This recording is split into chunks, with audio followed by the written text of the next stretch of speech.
This story is about Helen Jewett, a young woman who rose from modest roots to fame in 1830 New York. Her shocking murder and the mysterious suspect, Richard Robinson, gripped the entire city. On the morning of April 10, 1836, landlady Mary Rogers doused a fire at 41 Thomas Street, only to find Helen Jewett brutally axed to death in her bed. The ensuing trial of young clerk Richard Robinson would captivate a nation, fuel tabloid journalism, and leave a murderer forever unidentified. Background: from Dorcas Doyen to Helen Jewett, born Dorcas Doyen on October 18, 1813. In Brunswick, Maine, she adopted the name Helen Jewett upon moving to New York City in 1834 to escape her modest upbringing. By 1836, she was a well-known high-class escort lodging at the fashionable brothel of Mrs. M.P. Robinson at 41 Thomas Street, frequented by gentlemen of society. Helen's elegance and beauty had earned her high fees, sometimes $1 a client, equivalent to a week's wages for a laborer, granting her rare independence for a woman of her station. Yet behind her cultivated appearance lay the precarious reality of a woman whose livelihood depended on discretion and the goodwill of her patrons. In an era when fallen women were demonized, Helen's profession made her both alluring and vulnerable to moral condemnation. The grisly discovery on April 10, 1836, Madame Robinson and her other lodgers smelled smoke and rushed to Helen's room, extinguishing a small fire at the hearth before the flames spread. Beneath scattered quilts, they found Helen's lifeless form, her skull fractured by hatchet blows and her once immaculate bedding soaked in blood.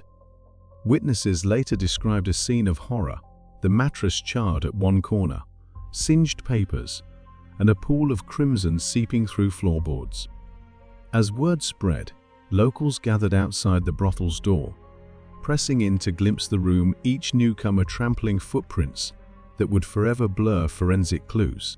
The coroner's jury, convened that same day, pronounced the cause of death blows inflicted on the head with a hatchet and ruled the fire an attempt to destroy evidence. A media sensation unfolds.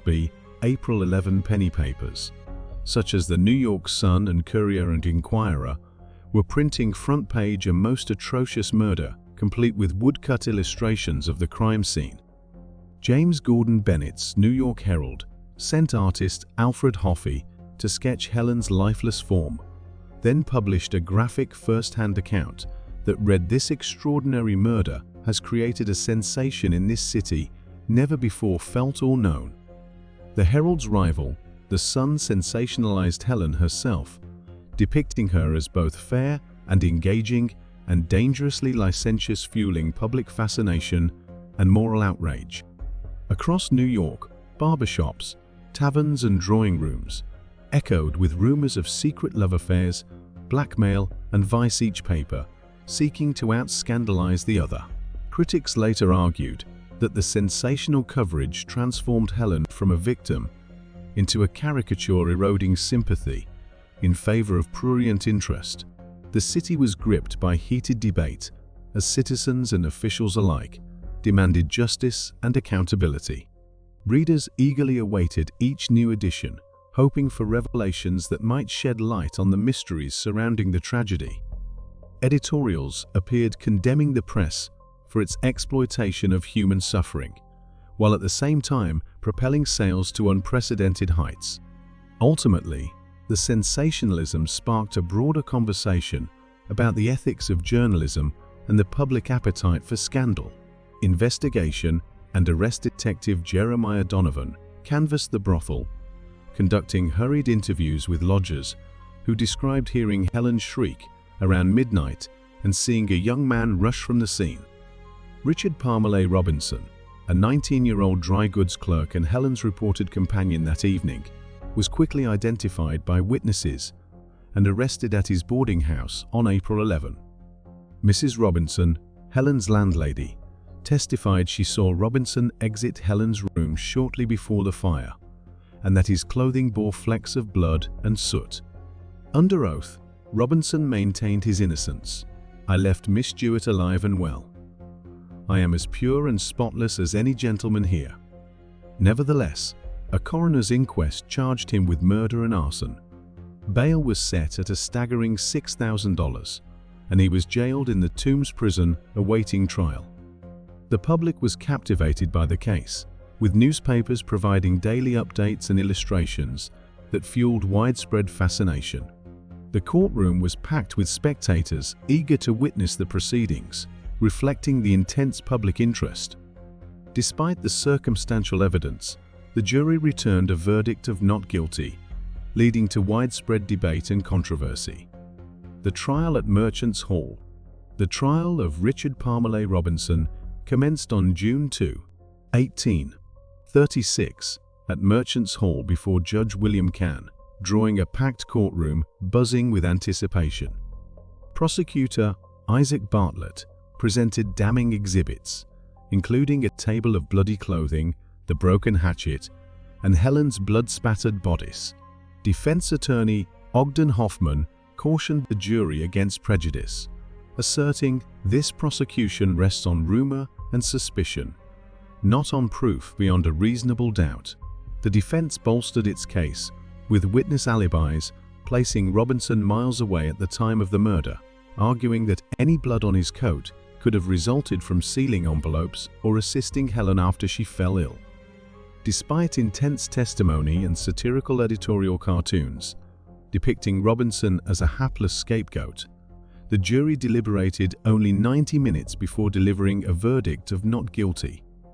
As Robinson was escorted from the dock, he declared, "I am free, but Helen's spirit cries out for justice."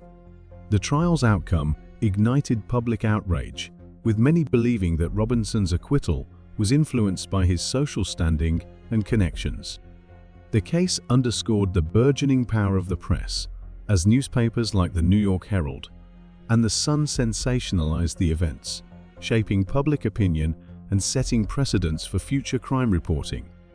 In the aftermath, debates about morality, justice, and media responsibility permeated society, reflecting the complexities of a rapidly changing urban landscape. Aftermath and enduring legacy.